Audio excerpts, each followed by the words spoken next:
Shalom Bapak, Ibu, Saudara-saudari. Selamat beribadah di ibadah Minggu online GKI Prambanan. Bagi segenap anggota jemaat dan simpatisan GKI Prambanan dan juga jemaat yang lain yang bergabung bersama kami, semoga ibadah ini dapat membawa berkat dan memperteguh iman percaya kita kepada Tuhan. Segala kemuliaan hanya bagi nama Tuhan kita Yesus Kristus. Tuhan memberkati kita sekalian.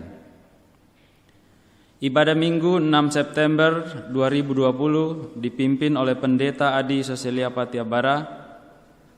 Warta jemaat dapat dibaca melalui warta jemaat online yang telah di-share di grup WhatsApp GKI Prambanan. Marilah kita mempersiapkan hati dan pikiran kita. Kita bangkit berdiri, kita nyanyikan Kidung Jemaat 3 bait pertama. Kami puji dengan riang.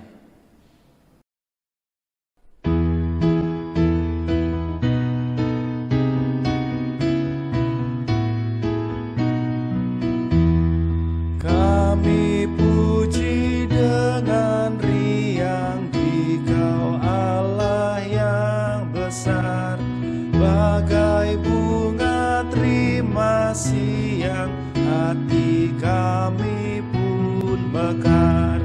Kabut dosa dan derita, kebimbangan telah lenyap, sumber suka yang abadi di sinar-Mu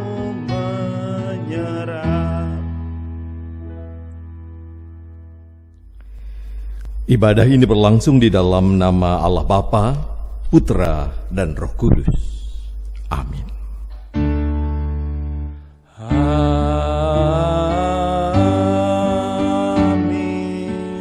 Amin.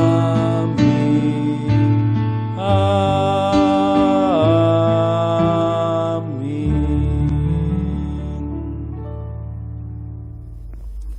Tuhan beserta saudara. Dan beserta saudara juga. Saudara-saudara, kita biasa mendengar panggilan saudara-saudara dalam ibadah-ibadah kita. Benarkah kita seorang saudara? Seorang saudara akan menjaga saudaranya dengan cinta kasih. Seorang saudara akan memperlakukan sesamanya dalam cinta kasih. Mari jemaat kita nyanyikan pujian Kasih Pasti Lemah Lembut.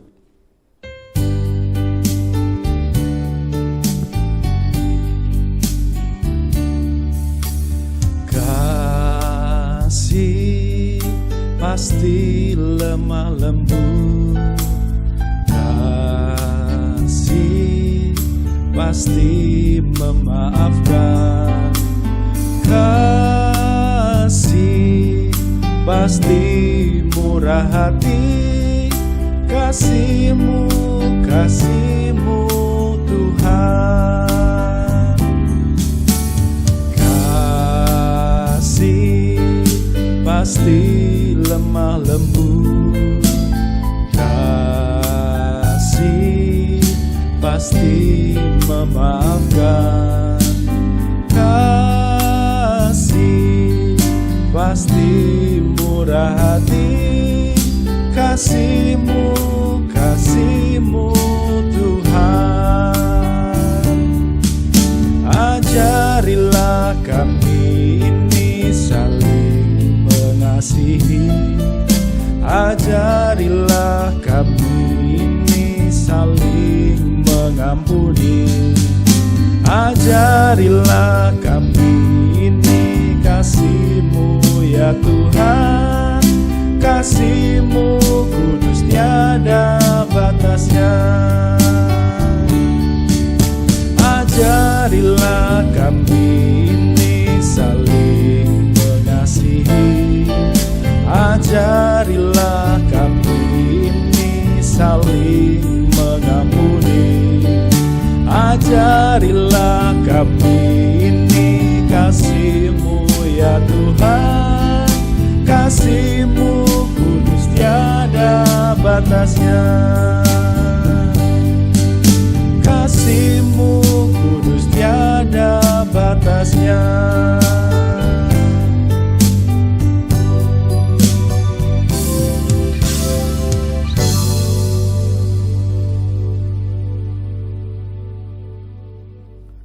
Mari kita bersama-sama berdoa. Tuhan, kata kasih seringkali keluar dari mulut kami. Kata kasih menjadi bagian dari kalimat yang kerap kami luncurkan di tengah-tengah persekutuan kami. Tetapi apakah hidup kami mencerminkan kasih-Mu? Apakah keseharian kami menggambarkan kasih-Mu bagi kami? Ya Bapa, ampuni kami karena kasih hanya sebatas kata dan kami tidak menunjukkan kasih dalam tindakan kami. Oleh karena itu kami tertunduk malu di hadapan-Mu, memohon belas kasih-Mu, ampuni kami. Kiranya lewat pengampunan dari Tuhan, kami boleh belajar mengasihi seperti Allah mengasihi kami di dalam Yesus Kristus. Kami menyerahkan waktu-waktu kami. Kiranya Tuhan menuntun kami agar cinta kasihlah yang nampak dalam keseharian kami. Di dalam kasih Kristus kami berdoa dan memohon. Amin. Mari jemaat kita memujikan NKB 13 bait yang pertama.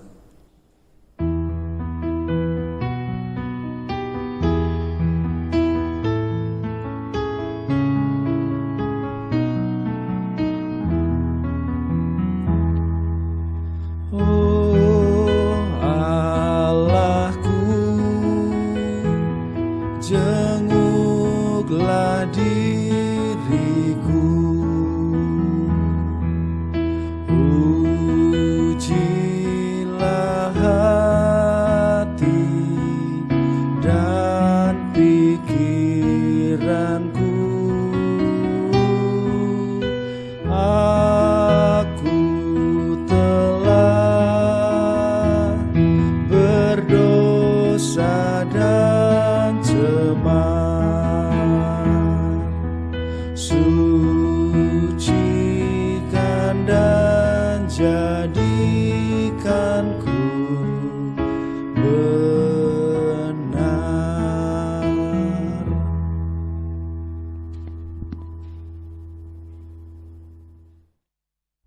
Saudara-saudara, mari kita berdiri.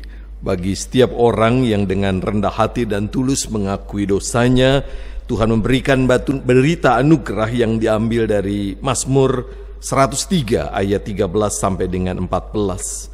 Seperti Bapa sayang kepada anak-anaknya, demikian Tuhan sayang kepada orang-orang yang takut akan Dia, sebab Dia sendiri tahu apa kita. Dia ingat bahwa kita ini debu. Demikianlah berita anugerah dari Tuhan. Syukur kepada Allah. Dengan tetap berdiri, marilah kita menyanyikan NKB 116 bait yang pertama.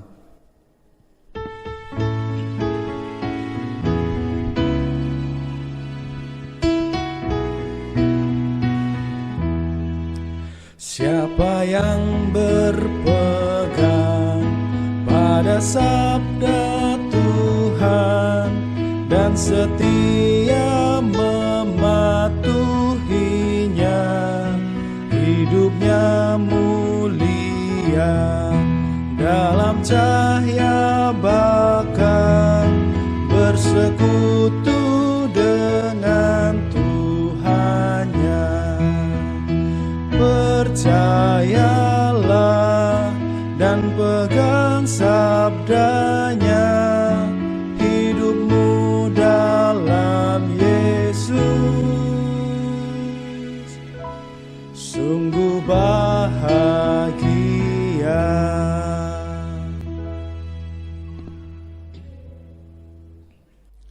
Jemaat dipersilakan duduk, mari kita mempersiapkan hati kita untuk merenungkan firman Tuhan. Kita berdoa. Tuhan, kami mau belajar menghidupi kasih-Mu di tengah-tengah persekutuan kami, baik persekutuan keluarga, persekutuan gereja, bahkan persekutuan masyarakat. Kiranya Roh Kudus menolong kami agar kami mampu menemukan kebenaran firman-Mu dan terlebih dari itu menghidupinya dalam keseharian kami. Bersabdalah ya Roh Kudus, kami siap menjadi pelaku firman-Mu.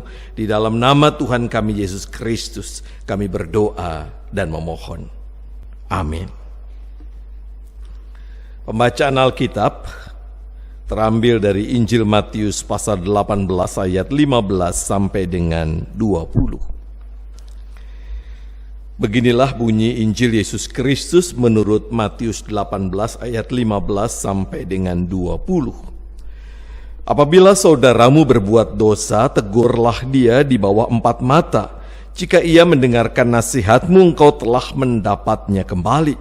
Jika ia tidak mendengarkan engkau, bawalah seorang atau 2 orang lagi, supaya atas keterangan 2 atau 3 orang saksi perkara itu tidak disangsikan.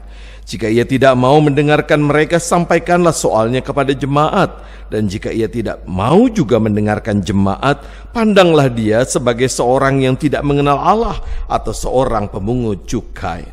Aku berkata kepadamu, sesungguhnya apa yang kamu ikat di dunia ini akan terikat di sorga, dan apa yang kamu lepaskan di dunia ini akan terlepas di sorga. Dan lagi, aku berkata kepadamu, jika 2 orang daripadamu di dunia ini sepakat meminta apapun juga, permintaan mereka itu akan dikabulkan oleh Bapa-Ku yang di sorga. Sebab di mana 2 atau 3 orang berkumpul dalam namaku, di situ aku ada di tengah-tengah mereka.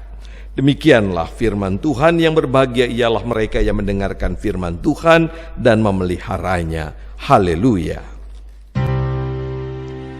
Haleluya, haleluya, haleluya.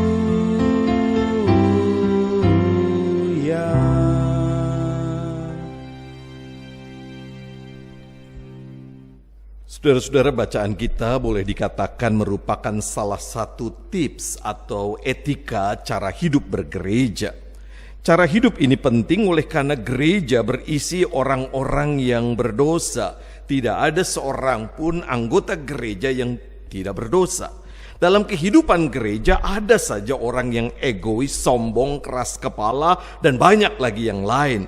Justru karena itu gereja perlu mengatur dirinya sehingga layak disebut persekutuan tubuh Kristus. Di dalam Kristus kita menjadi saudara yang saling membangun satu dengan yang lain. Apa isi cara hidup yang ditunjukkan dalam Alkitab kita? Dikatakan kalau ada yang berdosa, tegurlah 4 mata. Sekali lagi, karena jemaat berisi orang-orang yang berdosa, sudah pasti ada yang jatuh dalam dosa. Itu tidak aneh. Tetapi mengapa 4 mata? 4 mata karena dosa bukanlah untuk disebarluaskan, diceritakan di mana-mana dengan alasan apapun. Kesalahan bukanlah sebuah kesempatan bergosip ria, persis seperti Bu Tejo dalam film Tilik. Justru karena kita saudara, dosa harus diberitahukan kepada orang itu secara langsung dalam suasana persahabatan dan kerahasiaan. Kata tegur di sini berbeda dengan memarahi. Dalam Alkitab terjemahan lain dikatakan beritahukan dosanya. Itu berarti prinsipnya bukan menghakimi, sehingga teguran itu tidak dilakukan dengan kasar dan asal menuduh. Kalau orang itu sadar, demikian firman Tuhan, dikatakan engkau telah mendapatkannya kembali. Persoalan dianggap selesai. Kita menyambut saudara kita yang berdosa itu dengan sukacita dan tidak ada yang tahu kecuali kita berdua. Tetapi kalau orang itu tidak sadar, persoalan perlu diperluas. Tujuannya apa? Agar jemaat tetap utuh. Mengapa? Karena dosa itu menular. Persis dalam truk di mana Bu Tejo dan teman-temannya bergosip ria, maka gosip itu kemudian menyebar luas. Itu sebabnya Persoalan ini kemudian diperluas agar jemaat sebagai persekutuan tidak dikotori oleh dosa yang semakin membesar. Kalau orang itu bertobat tentu diterima kembali. Kalau tidak, ayat 17 firman Tuhan mengatakan, jika ia tidak mau mendengarkan mereka, sampaikan persoalannya kepada jemaat. Siapa yang disebut jemaat di sini? Dalam Alkitab dipakai kata eklesia, yaitu persekutuan. Tetapi perlu diingat bahwa persekutuan pada waktu itu jumlahnya masih kecil, seperti sebuah keluarga. Itu sebabnya di bagian akhir dikatakan 2-3 orang berkumpul. Di dalam perkembangannya jemaat di sini diberi makna pemimpin jemaat, atau dalam bahasa kita majelis jemaat. Kalau orang itu tetap tidak mau mendengarkan, Alkitab mengatakan pandanglah dia sebagai orang yang tidak mengenal Allah atau seorang pemungut cukai. Maknanya adalah orang itu kemudian seperti diasingkan, diabaikan.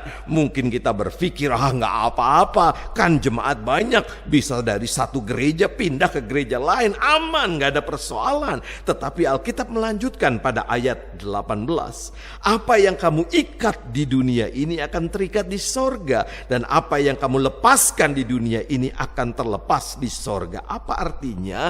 Ada kuasa ilahi yang Tuhan berikan pada pemimpin jemaat. Karena itu jangan main-main. Ini bukan dikatakan oleh seorang manusia, tetapi oleh firman Tuhan. Mungkin kita protes, kok tega banget, hanya diberi kesempatan 3 kali. Bukankah Allah itu penuh kasih? Benar, tetapi saudara-saudara, yang mau dikatakan dalam Alkitab kita bahwa yang dipentingkan bukan berapa kalinya, tetapi orang itu diberi kesempatan. Kesempatan ini disebut 3 kali. Mengapa? Karena persekutuan adalah lembaga yang sangat penting, sehingga dibutuhkan cara beretika, cara hidup bergereja yang jauh lebih hebat, jauh lebih kuat dibandingkan dengan dunia luar. Dalam bahasa lain, kalau di luar kita, di luar gereja, hidup dituntut baik, maka di dalam persekutuan gereja kita harus lebih baik lagi, bukan sebaliknya. Inilah maknanya kenapa kemudian 3 kali kesempatan, karena gereja harus lebih baik dari persekutuan manapun. Di masa Yohanes Calvin, saudara-saudara, dengan mengacu pada firman Tuhan ini, diberlakukan apa yang disebut dengan disiplin gereja dengan cara yang amat keras. Hukuman, salah satunya denda, diberlakukan bagi orang yang melakukan pelanggaran kecil, seperti terlambat ketika datang ke gereja, tertidur ketika khotbah, dan sebagainya. Orang itu didenda. Hukuman akan semakin berat kalau berulang-ulang dilakukan. Bahkan hukum penjara diberlakukan bagi para pelanggar berat, seperti pencuri. Bahkan hukuman mati diberlakukan bagi pelaku-pelaku perselingkuhan dan perzinahan. Mungkin kita mengatakan, waduh, gereja kok nggak ada kasihnya? Masa kesalahan diingat-ingat sampai dendanya ditambah-tambah segala? Saudara-saudara, sekali lagi, betul bahwa gereja harus mengampuni, dan itu sebabnya memberi kesempatan agar orang yang melakukan kesalahan bertobat. Dan lagi pula, saudara-saudara, mungkin kita berpikir mengampuni itu berarti melupakan. Sehingga ketika gereja menghitung-hitung kesalahan orang sebagaimana yang dituturkan, mungkin kita mengatakan, kok dihitung sampai 3 kali? Bukankah pengampunan itu berarti melupakan? Saya mau mengatakan, saudara-saudara, mengampuni tidak berarti melupakan. Apa yang menyakitkan hati kita tidak mungkin bisa kita lupakan. Ia tetap berbekas dalam diri kita dalam bentuk luka di hati. Orang sering menyebutnya dengan luka batin, dan itu tidak mungkin atau bahkan sulit dilupakan. Justru karena itu kesalahan perlu diingat, tetapi bukan diingat-ingat. Perhatikanlah cerita atau perumpamaan tentang raja yang mengampuni orang yang berhutang kepadanya, ayat 23 sampai dengan 35 dalam Injil Matius 18. Ketika ia mengampuni, apakah ia lupa dengan kesalahan orang itu? Tidak, ia ingat. Karena itu, saat ada orang yang melaporkan tindakan kesewenangan dari orang yang diampuni, hukuman yang diberikan sang raja menjadi lebih hebat. Sang raja ingat, tetapi tidak mengingat-ingat. Ingat untuk apa? Untuk menyadarkan kalau kita sudah berdosa dan panggilan hidup kita jangan lagi berdosa. Mengingatkan orang akan kesalahan dan dosanya kadang dilakukan dengan cara yang tidak mudah. Di sebuah desa tinggallah seorang kaya yang sombong. Ia tidak mau bergaul dengan penduduk desa. Rumahnya yang besar ia pagari lengkap dengan beberapa ekor anjing ganas yang siap menerkam. Suatu ketika seorang anak kecil tanpa sadar bermain dan masuk ke pagar rumah orang itu. Ia pun tewas dirobek-robek oleh anjing. Semua orang marah dan memboikot orang kaya itu. Tidak ada yang mau bekerja lagi. Sampai suatu ketika mereka heran ada seorang bapak yang mau bekerja di sana. Tahukah Anda siapa bapak itu? Ia adalah ayah dari anak yang tewas digigit anjing. Semua orang heran dan bertanya, apa kamu lupa dengan kejadian setahun yang lalu saat anakmu hancur dimakan anjing? Bapak itu menjawab, oh aku ingat sekali. Aku bekerja dengan mencucurkan air mata mengingat putriku yang lucu itu. Justru karena mengingat dia, aku bekerja agar orang kaya ini sadar dengan kesalahannya. Mengingatkan kadang-kadang membuat kita juga mengalami penderitaan. Tetapi itulah panggilan hidup kita sebagai seorang saudara. Kalau kebetulan kita punya anak suka mencuri, saudara-saudara, adalah sebuah kesalahan kalau kita tidak hati-hati meletakkan uang. Dengan dalih, kan sudah saya maafkan. Ingat, dosa bisa terjadi kalau ada kesempatan. Hidup sebagai saudara adalah hidup yang saling mengingatkan dan membangun agar setiap orang yang menjadi anggota persekutuan kita tidak jatuh kembali dalam dosa. Tuhan mencintai kita semua.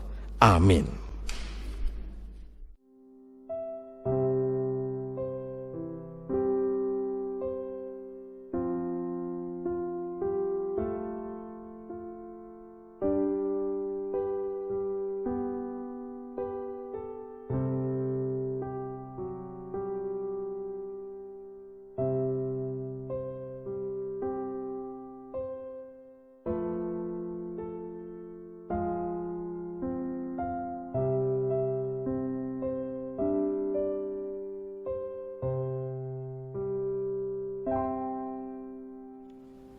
Marilah kita bangkit berdiri, kita akan mengucapkan pengakuan iman rasuli yang demikian. Aku percaya kepada Allah, Bapa yang Maha Kuasa, Khalik langit dan bumi, dan kepada Yesus Kristus, anaknya yang tunggal Tuhan kita, yang dikandung dari Roh Kudus, lahir dari anak darah Maria, yang menderita sengsara, di bawah pemerintahan Pontius Pilatus, disalibkan, mati dan dikuburkan, turun ke dalam kerajaan maut. Pada hari yang ketiga, bangkit pula dari antara orang mati, naik ke sorga, duduk di sebelah kanan Allah, Bapa yang Maha Kuasa, dan dari sana ia akan datang untuk menghakimi orang yang hidup dan yang mati. Aku percaya kepada Roh Kudus, gereja yang kudus dan am, persekutuan orang kudus, pengampunan dosa, kebangkitan orang mati, dan hidup yang kekal. Amin. Jemaat dipersilahkan duduk kembali. Umat Tuhan dipersilahkan duduk kembali. Mari kita bersama-sama menyatukan hati dan pikiran kita. Kita berdoa. Mari kita berdoa.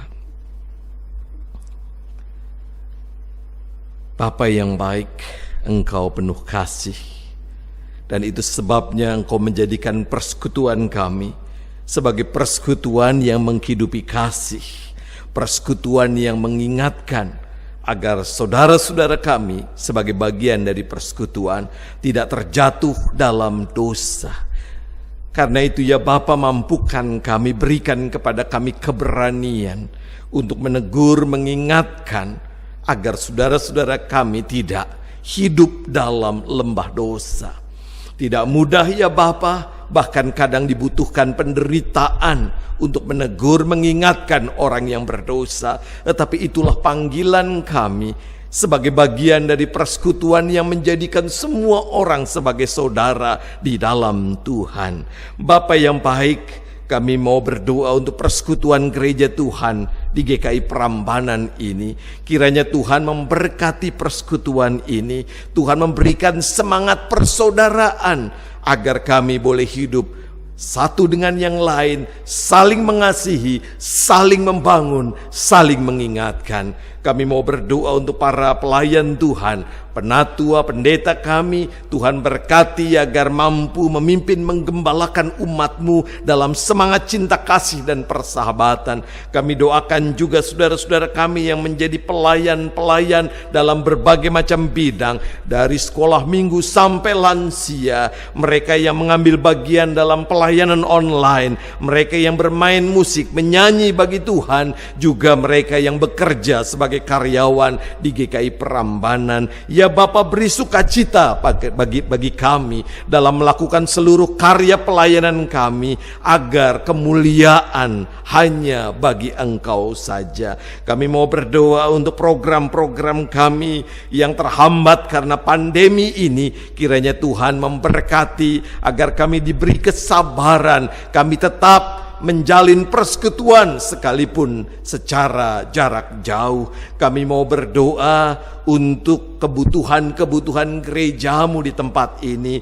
Tuhan penuhi kebutuhan gereja-Mu agar gereja kami tetap bisa berjalan, menjalankan panggilan Tuhan di tengah-tengah masa yang sulit ini. Kami doakan saudara-saudara kami yang terbaring sakit.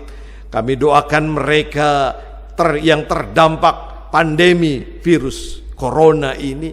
Kiranya Tuhan boleh hadir dan menguatkan mereka yang mengalami kesulitan ekonomi.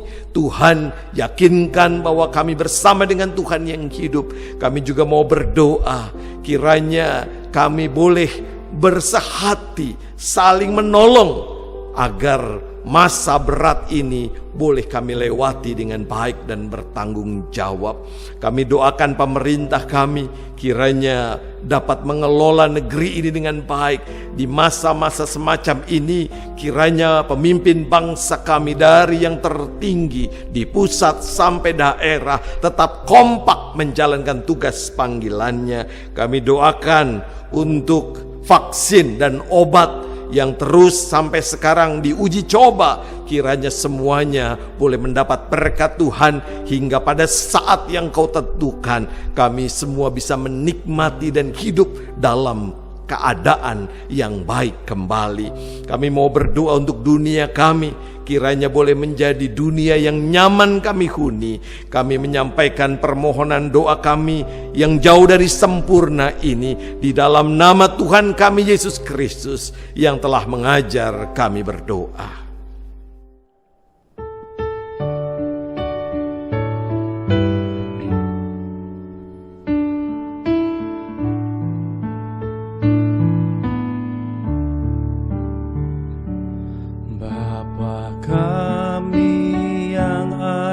Di surga, dikuduskanlah nama-Mu, datanglah kerajaan-Mu, jadilah kehendak-Mu di bumi seperti di surga. Beri kami hari ini makanan yang secukupnya, ampuni salah kami seperti kami ampuni yang bersalah pada kami.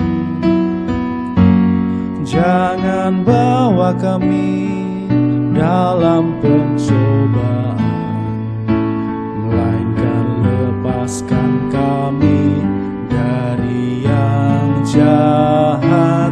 Sebab Kaulah yang punya kerajaan dan kuasa dan kemuliaan sampai selama-lamanya. Amin. Amin.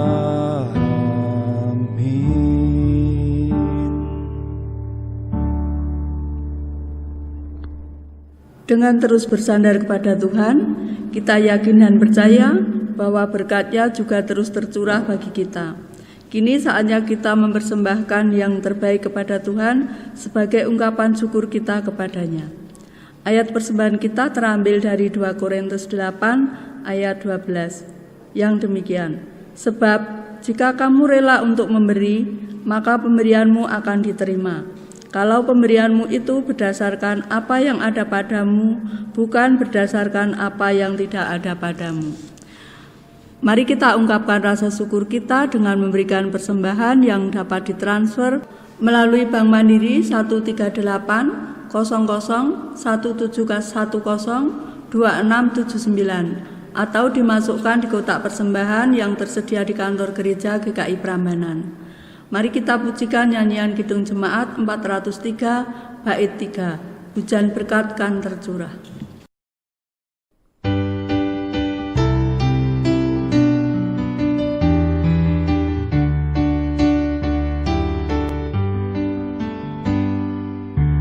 Hujan berkat kan tercurah, kini kami berseru, berilah dengan limpah ruah, agar genap sabdamu. Hujan berkat-Mu, itu yang kami perlu.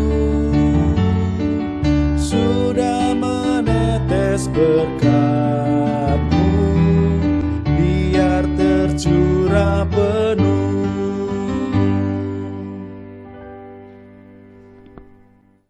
Mari kita berdiri dan membawa persembahan kita dalam doa. Mari kita berdoa. Tuhan, kembali kami tunduk sujud di hadapan-Mu ya Bapa, mengucap syukur atas semua berkat yang telah Engkau berikan hari lepas hari. Sebagai ungkapan syukur kami pada pagi hari ini, kami telah mengumpulkan persembahan. Terimalah ya Tuhan persembahan ini, dan biarlah persembahan ini dapat mencukupkan semua program di gereja GKI Prambanan. Berilah hikmat kepada semua orang yang Engkau percaya untuk mengelola persembahan ini ya Tuhan. Terima kasih ya Tuhan. Doa dan ucapan syukur ini kami panjatkan hanya di dalam nama Tuhan kami Yesus Kristus. Amin. Dengan tetap berdiri kita pujikan KJ 249 bait yang pertama.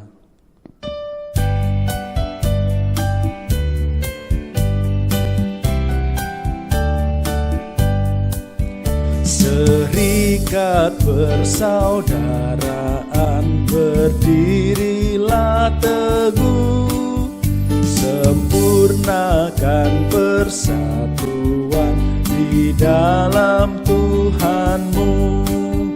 Bersama-sama majulah, dikuatkan iman, berdamai bersejahtera dengan pengasihan.